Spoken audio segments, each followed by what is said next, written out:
In the high-stakes world of judicial confirmations, what you don't say is often more important than what you do. A nominee's hearing is rarely a simple job interview. It's a meticulously choreographed performance where every question is a strategic move and every answer is a calculated defense. The real battle isn't just about legal qualifications. It's about crafting a public narrative.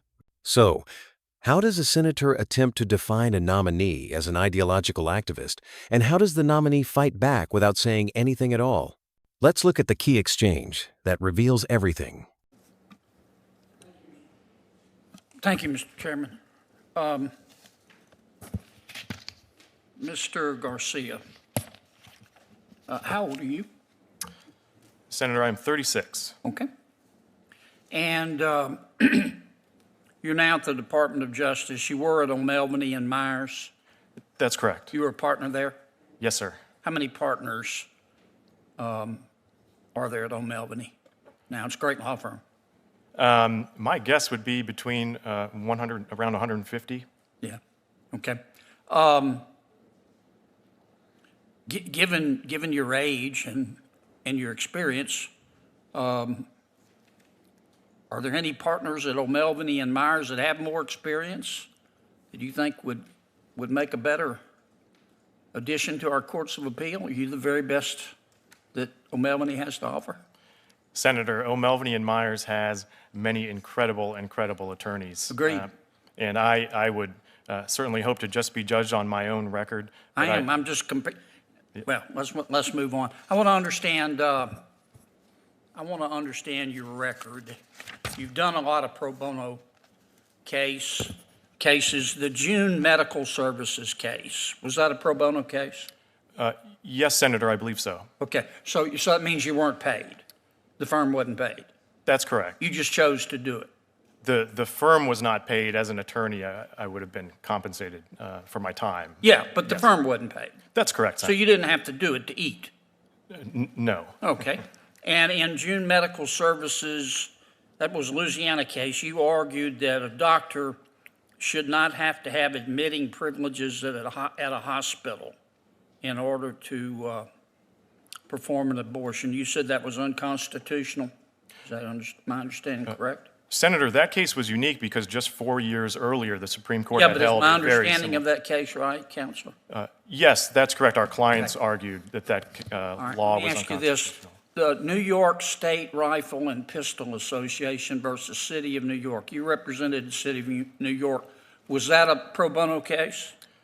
Yes, Senator, it was. Okay, so you didn't have to do it to eat. You chose to do it. At a large law firm, Senator, if you're asked to work on a case, in my experience, unless I was too busy, I believe I always said yes. Yes, but you were a star at O'Melveny. I mean, you were a Supreme Court clerk. You can pick and choose your cases. All right, and in that case, you argued that a gun owner in New York City could own a gun in his home, but he couldn't take it, or she couldn't take it outside their home, including to a shooting range. Is that right? Senator, it's actually a little bit different. Individuals could take their firearms to training ranges in the city, but that case actually focused on a doctrine of mootness. Yeah, but you supported the New York's position to restrict the ownership of guns. Is that correct? Senator, that case, certainly New York City was our client. There Okay. was a regulation on premises licenses and where Right. folks could train with them. Right. I think most people know what the case is, Counselor. Now, the Our Lady of Guadalupe School v. Morrissey was another case you handled against Catholic elementary schools. Was that a pro bono case? Yes, Senator, I believe so. So you didn't have, that you weren't paid. You didn't have to do it to eat. You chose to do it. Similar to before, I enjoyed litigating complex cases, especially in the Supreme Court, so I would have agreed Right. when I was asked. And so you were arguing against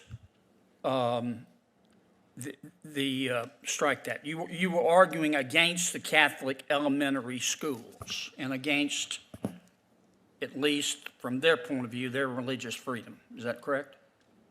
I think that's fair, Senator.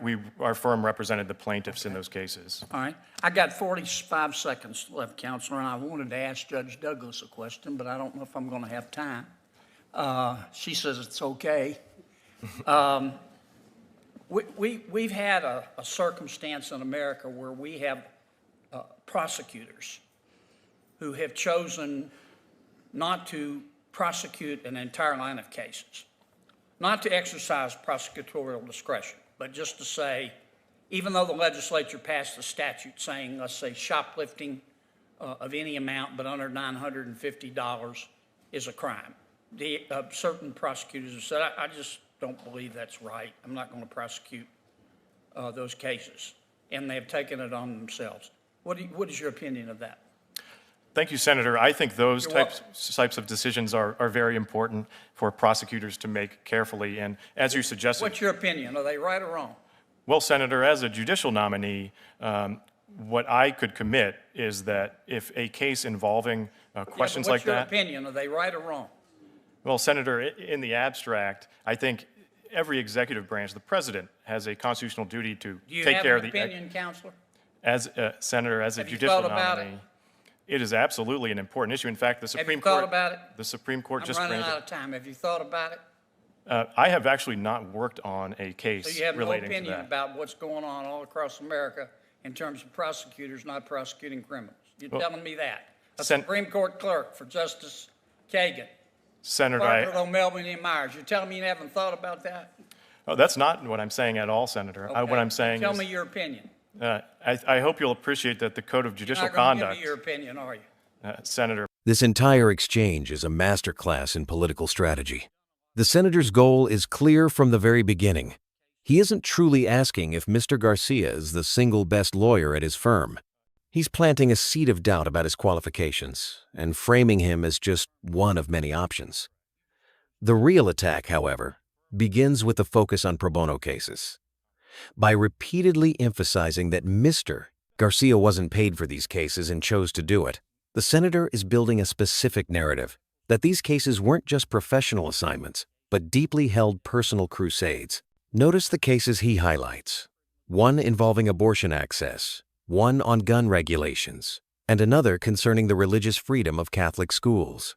These are not random legal disputes. They are the most divisive social issues in America. The strategy is to associate the nominee directly with one side of these culture wars, painting him not as a neutral arbiter of the law, but as a political activist who uses his legal skills to advance a specific agenda. Mr. Garcia's response is a classic defensive maneuver for a judicial nominee. He tries to reframe the situation by explaining that in a large law firm, associates often take the cases they are asked to work on. He avoids engaging with the ideological substance of the cases, instead trying to make it about professional duty. The senator's final line of questioning about prosecutorial discretion is the checkmate move. He presents a scenario where prosecutors refuse to enforce laws they disagree with, a major contemporary political issue.